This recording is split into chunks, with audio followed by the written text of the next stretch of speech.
Today we will be focusing on police brutality, as viewed and presented by the New York Times editorial board in the article "To Hold Police Accountable," asks the arbitrators. The editorial board is composed of opinion journalists who rely on research, debate, and individual expertise to reach a shared view of important issues.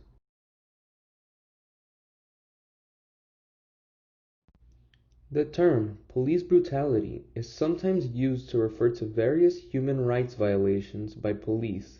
This might include beatings, racial abuse, unlawful killings, torture, or indiscriminate use of riot control agents at protests.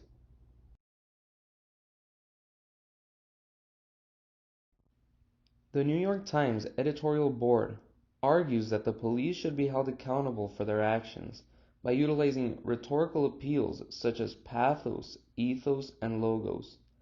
The board initiates the argument by explaining the event that made this topic relevant to today's culture. This event was killing George Floyd, a 46-year-old black man killed in Minneapolis, Minnesota, while being arrested for allegedly using a counterfeit bill. During the arrest, a white police officer knelt on Floyd's neck after he was already handcuffed, while two other police officers watched and one prevented bystanders from intervening.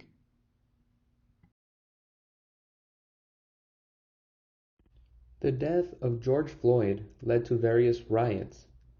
Local protests began in the Minneapolis-St. Paul metropolitan area before quickly spreading nationwide and in over 2,000 cities and towns in over 60 countries in support of the Black Lives Matter movement. In the summer of 2020, polls estimated that between 15 and 26 million people participated at some point in the demonstrations in the United States, making the protest the largest in U.S. history.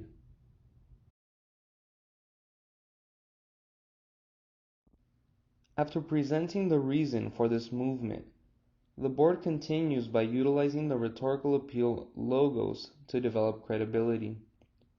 It is stated in the text, "Since the death of George Floyd sparked a wave of national protests, at least 42 of the 50 largest cities in the country have adopted new rules aimed at curbing abuses by the police. The presentation of these statistics is essential because they allow the audience to acknowledge that the authors are credible, thereby making the text more astounding and impactful."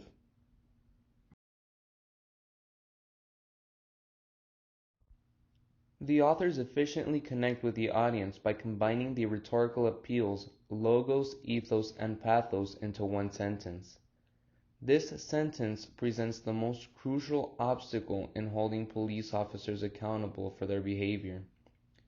The authors of the text state, "Labor arbitrators have ordered police chiefs to rehire officers fired for deeds as outrageous as sexually assaulting a teenager in a patrol vehicle, driving the getaway car in a murder, and fatally shooting an unarmed driver," according to a 2017 investigation by the Washington Post.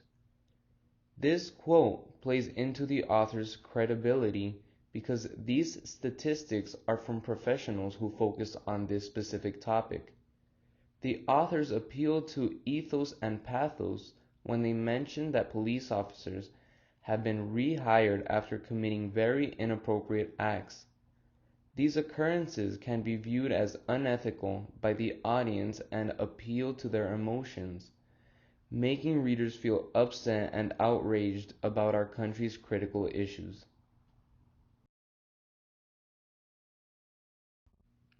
The topics discussed relate to the rhetorical appeal ethos because they raise many ethical questions, since some individuals do not believe the mentioned occurrences are morally acceptable. The writers capitalize on questions the reader could ask to make the argument more compelling. Various unethical happenings that the writers exploit are presented. The board states, "These cases also demoralize mayors and police chiefs who have worked hard to remove problem officers.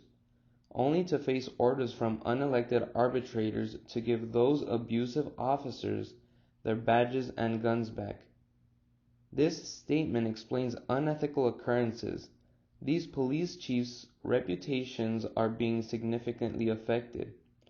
More importantly, people are being put at risk because these officers are being given their jobs back.